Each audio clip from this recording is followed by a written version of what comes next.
God loves you so much that at times He will hide you. He'll cause you to be overlooked. He'll cause the door not to open.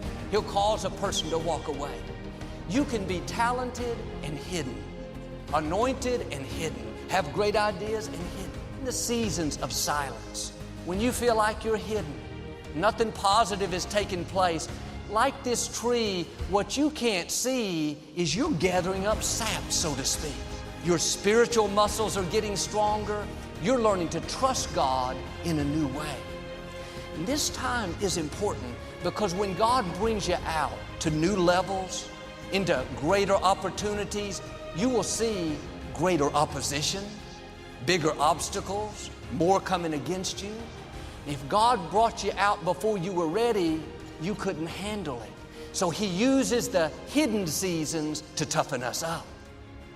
We're praying, but our prayers aren't being answered. We're being our best, but not getting good breaks. The problem hasn't turned around. Seems like God went on vacation. But the silence is not a sign that God is not working. He may not be changing the circumstances, but He is changing us. God uses the seasons of silence to get us prepared. When we're not getting our way, we're doing the right thing, but we're being overlooked. Our friend got married, but we're still single. We're working harder than our coworker, but they got the promotion. We feel overlooked, undervalued, forgotten. These times of isolation where you're not being celebrated are extremely valuable. Nothing may be changing on the outside, but something's happening on the inside. He's fully engaged and fully invested in the details of all of our everyday living. He is never not doing nothing. He knows who you are. He knows what you're going through. He knows where you are, and He knows how long you've been going through it. He knows after a failure if we've repented or not. He knows if we've turned away, and He can trust us with an even greater assignment after we failed because He looks deep in the heart. How many times do we say, I just don't know what to do? How many times do we wring our hands? How many times do we worry ourselves sick trying to figure out the problems? Whatever you're going through, I want you to know God never gets nervous. He's in control. Providence is the working of the details of your life and mine. When we feel like He's doing nothing, when we feel like our days are just filled with regular 8 to 5 things, or when we run into tragedy or difficulty, providence is knowing that God is orchestrating the details of our days and our lives and our encounters and our opportunities, that He's actually ordering our footsteps. Your character is being developed. You're learning to not depend on people. You're gaining experience, maturity, strength that you'll need to go where God is taking you. You may wonder why no one is celebrating you. You're being faithful, but the door hasn't opened. You're gifted. You know you could teach that class better than the person that's in place, but they never call on you. Don't complain about the silence. God does His greatest work in isolation, when nobody is noticing you. There are things you will learn in anonymity that you can't learn anywhere else. When God is silent, that doesn't mean He's not concerned. Silence is not a sign that God has forgotten about you, just the opposite. It's a sign that He's closely watching you. It's Jeremiah 29:11. I know the plans I have for you. I've got plans that are designed to give you a hope and a future. Providence is Ephesians 2:10, that we are His workmanship, created in Christ Jesus for good works which God prepared beforehand. Providence means you can trust God with the stuff of your life because He's orchestrating it all. Right from the very beginning in Genesis, y'all, we see that He is the breath of life. In Exodus, He shows up as the Passover lamb. In Leviticus, He is our high priest. In Numbers, He's the fire by night. In Deuteronomy, He's Israel's guide. In Joshua, He's salvation's choice. In Judges, He is Israel's guard. In Ruth, He's the kinsman redeemer. In 1st and 2nd Samuel, He's our trusted prophet. In Kings and Chronicles, we see Him as sovereign. In Ezra, He's the true and faithful scribe. alive. In Nehemiah, he's the one who rebuilds walls and he rebuilds lives. In Esther, he is our courage. In Job, he's the timeless redeemer. He's our morning song. In Proverbs, he is our wisdom. In Ecclesiastes, he's a time and a season. In the Song of Solomon, he's the lover's dream. In Isaiah, he's the Prince of Peace. In Jeremiah, he's the weeping prophet. In Lamentations, he's the cry for Israel. In Ezekiel, he's the call from sin. In Daniel, he's the stranger that will show up in your fire.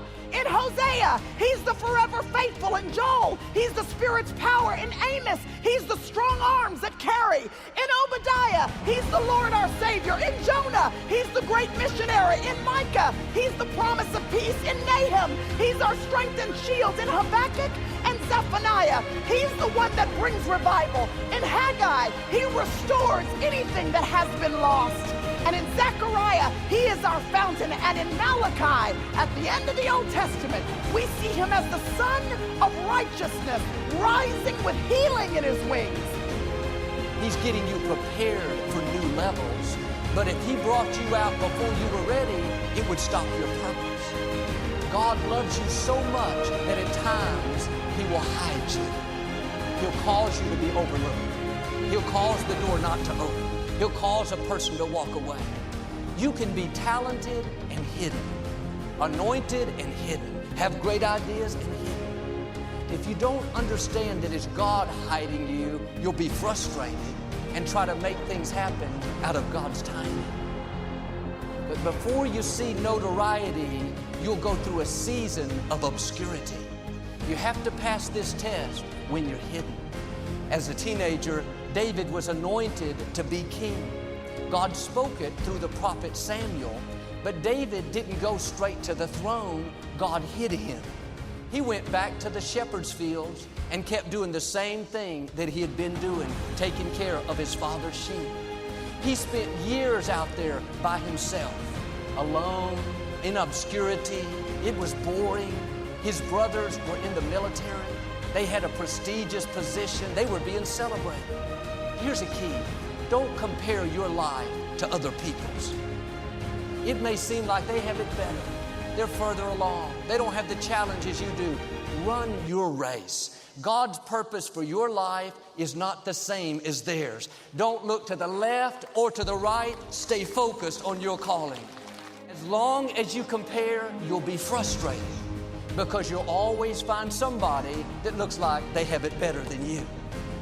But David was destined to go higher than his brothers. He was going to see more influence, more favor. So that required more isolation, more training, more experience. I'm sure David thought, God, you said I'd be the king. You said I'd lead the nation. Why am I still stuck out here taking care of these sheep? I have so much more in me. Those years of isolation, when nobody knew David, when he felt forgotten, undervalued, those were incredibly important years. They were proving years. Years where he showed God he would be faithful.